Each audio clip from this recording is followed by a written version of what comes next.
Hepatitis C, caused by the hepatitis C virus, or HCV, is a major public health problem worldwide. According to the latest assessment by the World Health Organization, more than 185 million people are infected by the hepatitis C virus. The number of chronically HCV-infected individuals is estimated between 130 and 170 million. HCV infection is especially widespread in Asia, with more than 117 million infected persons. It is also prevalent in Europe, with more than 19 million. Additionally, for the rest of the world, prevalence figures are above 4 million in North America, 8 million in Latin America, 15 million in North Africa and the Middle East, and 17 million in the rest of the African continent. Chronic HCV infection is an important risk factor for liver scarring, over time leading to cirrhosis and increasing the chances of liver cancer. Irreversible liver damage caused by chronic HCV infection has thus become the #1 reason for liver transplantation worldwide.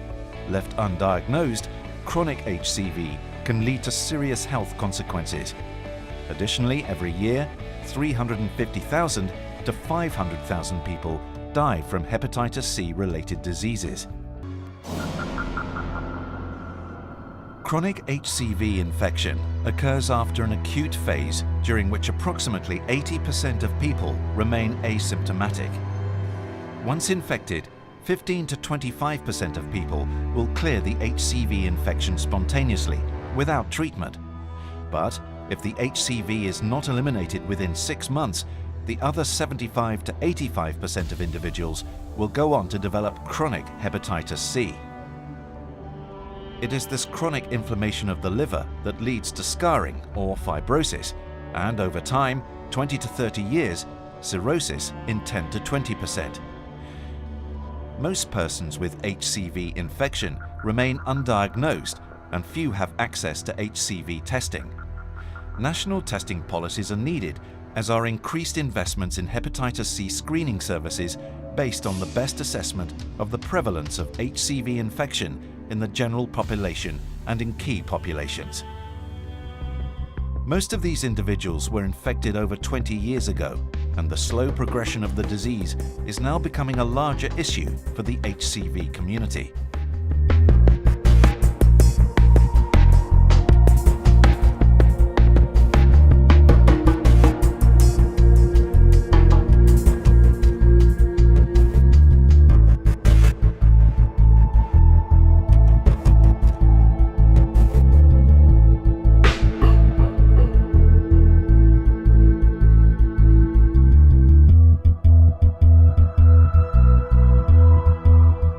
Fibrosis of the liver results from chronic inflammation linked to the persisting presence of the hepatitis C virus and activation of the immune system. The characteristic feature is liver scarring, an accumulation of collagen that replaces normal liver tissue. Liver scarring progressively replaces the liver cells and transforms the architecture of the liver into nodules of scar tissue or cirrhosis.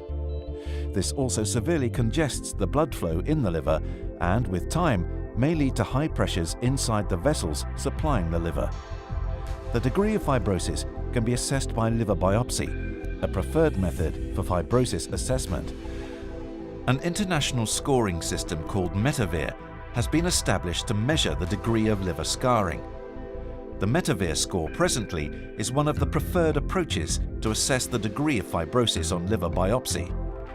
Liver damage is considered severe if the METAVIR score is 2 or above, ranging from moderate fibrosis, F2, to severe fibrosis, F3, and finally cirrhosis, F4. Other non-invasive fibrosis tests based on blood indices and imaging modalities are also available, which may be more suitable in resource-limited settings. Chronic HCV infection is also associated with extrahepatic manifestations, such as mixed cryoglobulinemia, diabetes mellitus, and certain malignant B-cell lymphoproliferative diseases like non-Hodgkin's lymphoma. Hepatitis C is basically a blood-borne disease. It can be transmitted by blood transfusion or contaminated blood products. This risk has nevertheless become very low in countries practicing universal HCV screening. Today, the main route of transmission occurs among people who use unsterile equipment to inject drugs and contaminated drug solutions. In addition, nosocomial transmission is also significant via the use of poorly sterilized medical instruments or unsafe piercing or tattooing practices. The risk of mother-to-infant transmission is 4 to 8% and depends on the mother's viral load and her HIV status. The risk is 2 to 3-fold higher in HIV-positive women. Hepatitis C is a major public health problem worldwide. The fact that many infected people are unaware of the risk should be an incentive for reinforced prevention and screening programs. Once diagnosed, proper care for HCV infection requires multidisciplinary management involving both medical and social support teams. A global approach to the different aspects of the disease is needed to enhance the quality of clinical care and management of chronic HCV patients.